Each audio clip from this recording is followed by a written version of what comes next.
Hello, South Brunswick High School. My name is Oluwe Dale, and I'm the public health specialist at the Council on Compulsive Gambling here in New Jersey.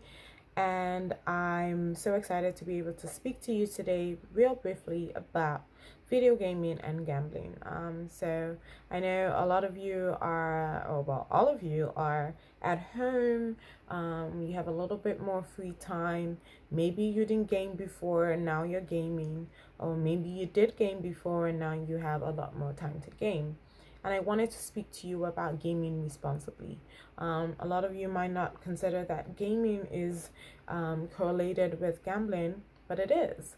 If you think about the fact that in NBA 2K, Red Dead Redemption, Grand Theft Auto, there are casino scenes in those games where you can actually model players and play at the casino. The question is, why is that? If it's not related, if others have not started to kind of make it seem like it's okay to gamble in a video game. Forget that. In games like Fortnite and others, you have the loot boxes, which you don't know what's in it, and you're trying to win this prize, which is kind of like, think about like slot machines, right? You don't know, you put in a little bit of money, you pull the lever, and you win some prize. That's the same idea with loot boxes.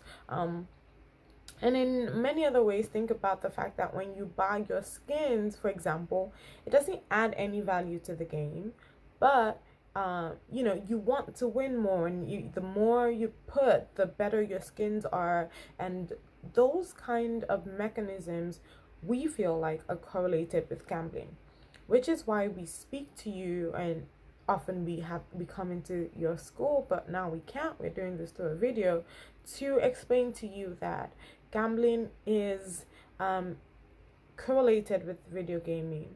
But more importantly, even if you feel like you've never done that, you don't like gambling, you're against gambling, well, video gaming in of itself, the activity of it, if you're doing it too much, can also cause one to begin to gamble in the future. And what do I mean by that? I mean, if you're constantly thinking about games, you are experiencing withdrawal symptoms when you're not gaming. You need to play more and more. You're not able to stop yourself from gambling at all. You've lost all interest in other hobbies, and the only thing you want to do is game.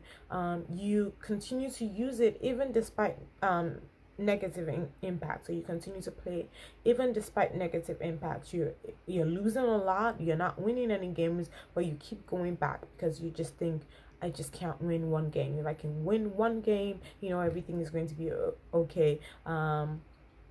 You've even started to lie about the amount of gaming that you're doing and the amount of time that you've spent gaming. You're gaming to escape your negative moods. You're depressed, you're sad, and you're gaming, and it's jeopardizing your schoolwork and your relationships. That is exactly the same scenario someone who's gambling might go through, the same steps, the same journey. Someone who's gambling and it goes from just being a fun activity, which it can be, to a negative activity. That's the journey. That's how it goes from a fun activity to becoming a problem. And that can be the same with video gaming, which is why we're speaking to you today. I'm speaking to you today to encourage you to make sure you're doing alternative things while you're at home right now. Learn a skill, learn how to, learn a language that you hadn't learned before. You've been struggling with Spanish, now you have time to spend, learning Spanish. Learn how to code, learn how to sew, learn how to cook. Watch a movie, do other things, spend some quality time with your family, playing traditional games like, any of the card games, any group games that you can play with your family. Spend that time doing that as opposed to a lot of time video gaming, because there is the correlation that a lot of people who as young adults such as yourself spend a lot of time video gaming, they end up becoming problem gamblers. And so we want to encourage you today. If you have any questions, please feel free to reach out to us.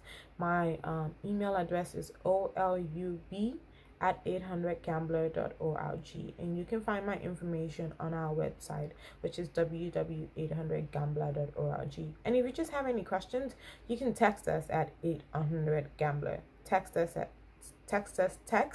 at 800gambler, and we'll be happy to help you and answer any questions. Thank you, and have a great mental health wellness fair.